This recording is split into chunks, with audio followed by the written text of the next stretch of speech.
Good morning.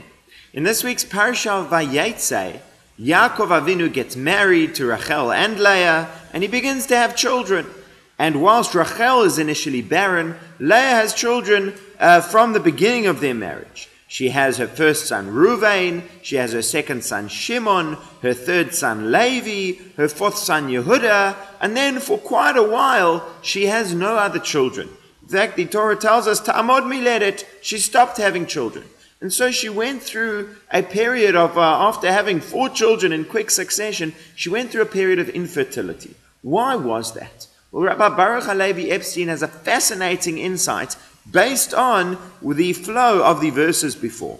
When she has her first child, Reuven, she says, "See, my husband will love me, for I have a son." Her second son, she calls Shimon, and she says, Hashem has heard that I'm less loved, and he's given me another son. She has a third son, Levi. She says, now my husband will accompany me. In each of these names, she is asking for more. She is praying for more.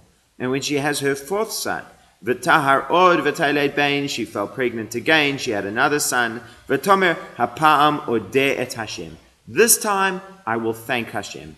Al kain karashmo Yehuda. Therefore, his name Yehuda, where the Jewish people, Yehudim, get our name from thankfulness. I will thank Hashem, v'tamod miledet, and she stopped having children. Now it's interesting because her gratitude shows a level of, I don't know if maturity is the right word, but acceptance of certainly of lack of entitlement, of an understanding that you should be so grateful for everything that Hashem has given you. That's a wonderful thing. But at the same time, there is something missing in this last acknowledgement that wasn't in the previous ones. And that is a desire for continued blessing from Hashem. In all of the previous times, she was grateful to Hashem and she asked for more blessing. In this one, she says, that's it. I'm going to say thank you. Now, sometimes you have a thank you. It's like putting your knife and fork together on your plate, right? That's it. I'm done. Thank you, and it's enough. We see even with Rachel, when she has her son Yosef, she says, please Hashem, give me another son. That's what Yosef means. And it's interesting because maybe we would think that the best approach is just to say thank you. But actually, says Rabbi Baruch Halevi Epstein, if what you want is more as well, then you should say thank you, please. Thank you, and please continue, Hashem, to bless me as you have before. And another example he gives of this principle is when we say Hagomel at Torah reading. If somebody has had a life-threatening experience, Hashem has saved their life, so we stand up in the front of the Torah and we say, thank you, Hashem, Baruch Ata Hashem Elokeinu melech haolam, Hagomel l'chayavim tovim shegmalani kol tov. Who does, even for those who don't deserve it, does good things to them, because you, Hashem, have done all good things for me. Now, we don't just say Amen. We say Amen and we say, Mi shegmal kol tov, hu yigmal kol tov selah. May Hashem, who has given you such goodness, may He continue to give you such goodness. Why do we say that? For exactly this reason, says Rabbi Baruch Epstein. Because we don't just want to say, thank you, Hashem, it was wonderful. We want to say, thank you, Hashem, and please continue. Don't stop the brachot. I'm not indicating that I want it to end.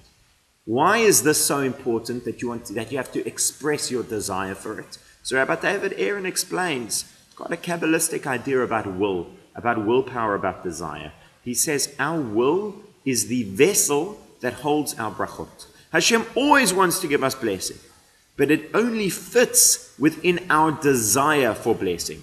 If you don't want it, if you have not created and expressed the desire for it, then you lack the capacity to receive it.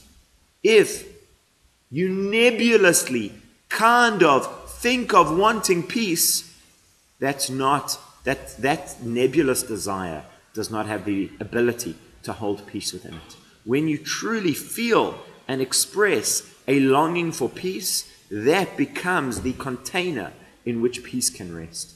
And so when Leah says, Hashem, thank you, as if to say, thank you and it's enough, she ceased creating vessels for blessing. She ceased creating the ability to receive blessing for further children.